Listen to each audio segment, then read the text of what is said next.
Shalom, la paracha de cette semaine, on va parler des parachas Troukat. On va lire parachat Troukat. Il faut savoir qu'il y a Chok et Mishpat. Chok, c'est une loi sans raison, et Mishpat, c'est une loi avec raison. La paracha, elle s'appelle Troukat parce qu'Akadosh Baruch Hu, il va expliquer à Moshe Rabbeinu et à Aaron à Cohen comment il faut faire avec la vache rousse, qu'il fallait la brûler, prendre le cendre et faire une mélange pour pouvoir après purifier tous les gens qui étaient impurs parce qu'ils ont touché les morts, etc. Dans la paracha aussi, on voit qu'Akadosh Baruch Hu demande à Moshe Rabbeinu de parler au rocher pour qu'il puisse avoir de l'eau, parce que Bnei Israël, ils n'avaient pas d'eau. Dans cette paracha, on voit qu'ils n'avaient plus d'eau. Et Moshe Rabbeinu et Aaron, au lieu de parler au rocher, ils le frappent 2 fois. Et suite à ça, Akadosh Baruch Hu les punit en leur disant qu'ils ne pourront pas rentrer en Eretz Israël parce qu'ils n'ont pas fait comme il leur a dit de parler au rocher au lieu de frapper. Aussi dans la paracha, on va voir la mort de Moshe, la mort de d'abord la sœur de Moshe et Aaron, Myriam, et à la fin aussi on va voir la mort de Aaron à Cohen. Bnei Israël sur la route pour y aller en Israël, dans cette paracha on va voir qu'ils ont fait 3 guerres jusqu'à la fin qu'ils ont arrivé au dernier stationnement avant de rentrer en Eretz Israël. Et le premier stationnement, quand ils ont arrivé, ils ont parti voir le roi d'Édom. Et Moshe Rabbeinu, quand il a parlé au roi d'Édom, il lui a dit on est de la famille, parce qu'il faut savoir qu'Édom c'est Esav. Esav c'est le frère de Yitzhak. Et il a dit puisqu'on a des liens de famille, on aimerait partir en Israël. Voilà toutes les souffrances qu'on a eues. Moshe il a cru qu'Édom il aura de la pitié, il va les laisser passer pour raccourcir le chemin pour y aller en Israël. Mais Édom il n'a rien voulu savoir, il n'a pas voulu que les bénis Israël passent dans son territoire. Moshe Rabbeinu il insiste, quand Édom il a vu que Moshe Rabbeinu il insiste, qu'est-ce qu'il a fait? Il a pris beaucoup de soldats, il est sorti en guerre contre Israël. Moshe quand il a vu ça, il n'a pas voulu faire la guerre, il a voulu éviter, il n'a rien dit, ils ont quitté Kadesh, ils ont continué.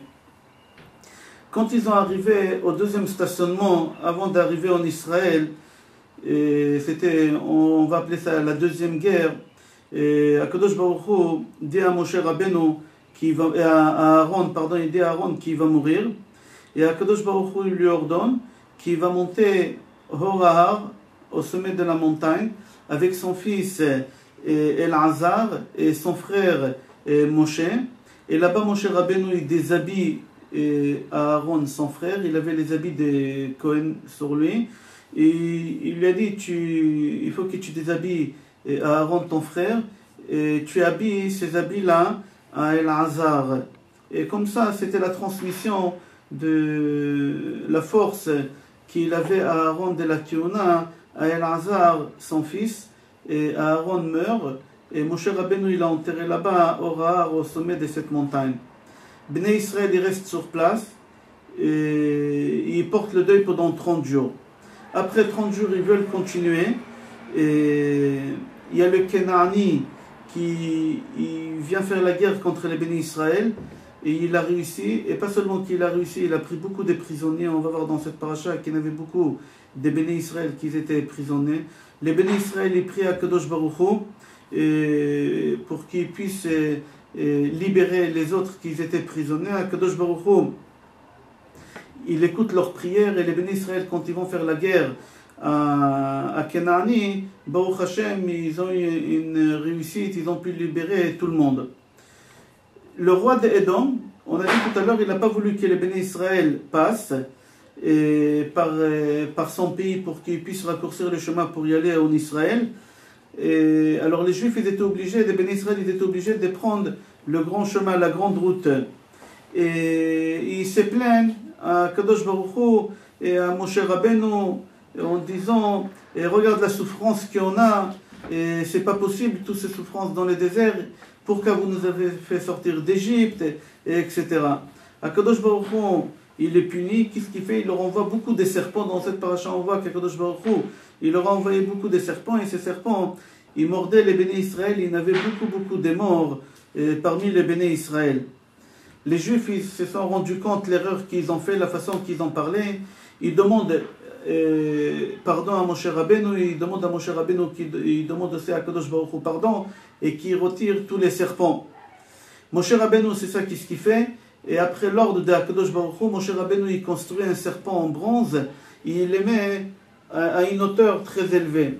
Et Akadosh Baruch Hu dit à Moshe Rabbeinu, tout celui qui a été mordu par les serpents, il faut qu'il regarde ce serpent-là, il prie, et il va être guéri.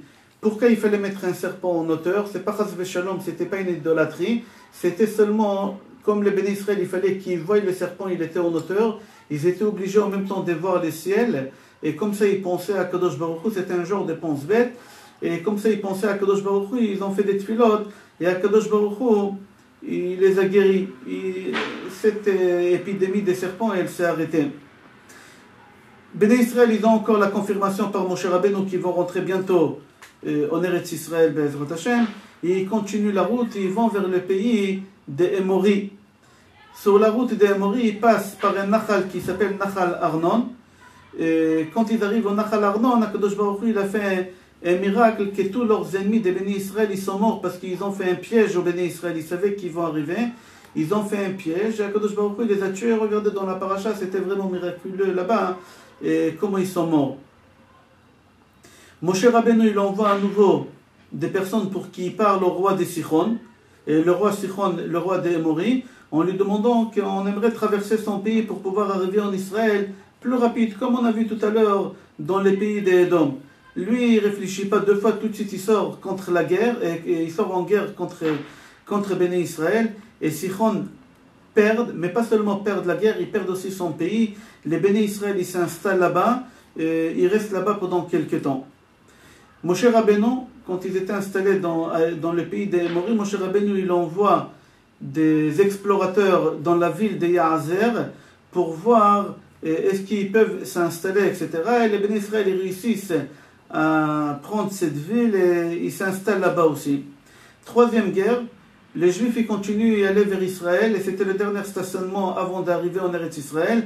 Ils arrivent dans le pays qui s'appelait Bashan et là-bas, à Bashan, il habitait quelqu'un qui s'appelait Og. Og le roi, Og Melech HaBashan, on l'a appelé.